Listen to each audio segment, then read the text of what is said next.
'జరన్' 2 hours run టైమ్‌తో జీ5లో తెలుగులో కూడా stream అవుతుంది ఈ మరాఠీ మూవీ. మరాఠీలో మంచి హిట్ అయిందంట ఈ మూవీ.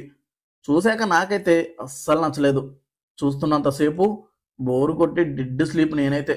సినిమా స్టార్టింగ్ గంగోటి చేసే క్షుద్ర పూజతో స్టార్ట్ అయినప్పుడు ఏదో బానే ఉంటుందనుకుంటే, సినిమా పోయే కొద్దీ సీరియల్ టైప్ ఉన్న స్క్రీన్ ప్లేకి, ఆ లాగుడికి పిచ్చ బోర్ కొట్టింది నాకు.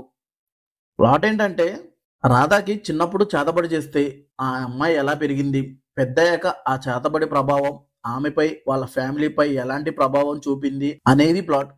నాకు చేతబడి మూవీస్ అంటే 'రక్ష' సినిమానే గుర్తొస్తుంది. 'రక్ష' సినిమా ఇప్పుడు చూసినా నాకు మంచి హారర్ ఫీల్‌నిస్తుంది. ఈ సినిమా కూడా అలానే ఉంటుందనుకుంటే, ఆ లాగుడికి జరమొచ్చింది నాకు. అదేందో యాక్టర్స్ యాక్టింగ్ కూడా నత్తనడకలాగా స్లోగానే అనిపిస్తుంది. వాళ్ళ ఎక్స్‌ప్రెషన్ కూడా మరీ అంత ల్యాగ్‌గా ఎలా చేశారండి మీరు అనిపిస్తుంది. సినిమా మొత్తాన్ని సీరియల్‌లాగా తీసి, దానికి తోడు అల్ట్రా ల్యాగ్ ప్రో మాక్స్ చేసి, చూసే వాళ్ళకి మెంటల్ ఎక్కించింది సినిమా. సినిమాలో ట్విస్ట్‌లు ఉంటాయి. అవసలు ట్విస్ట్‌లే కావు. మనకి ట్విస్ట్‌ల్లాగా చూపిస్తారు.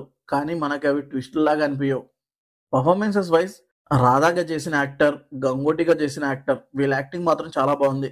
మిగిలిన వాళ్ళు వాళ్ళకే తెలియాలి ఆ యాక్టింగ్ ఏంటో. టెక్నికల్‌గా సినిమాలో కలర్ గ్రేడింగ్ కూడా బావుంది. బీజీఎం అండ్ సాంగ్స్ బాగున్నాయి. ఫైనల్‌గా 'జరన్' సినిమా మంచిగా స్టార్ట్ అయింది కానీ, ఆ తర్వాత అస్సామయిపోయింది సినిమా.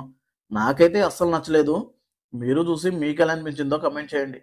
ఈ రివ్యూ మీకు నచ్చితే లైక్ చేయండి. మళ్ళీ నెక్స్ట్ వీడియోతో కలుద్దాం. Thank you for watching.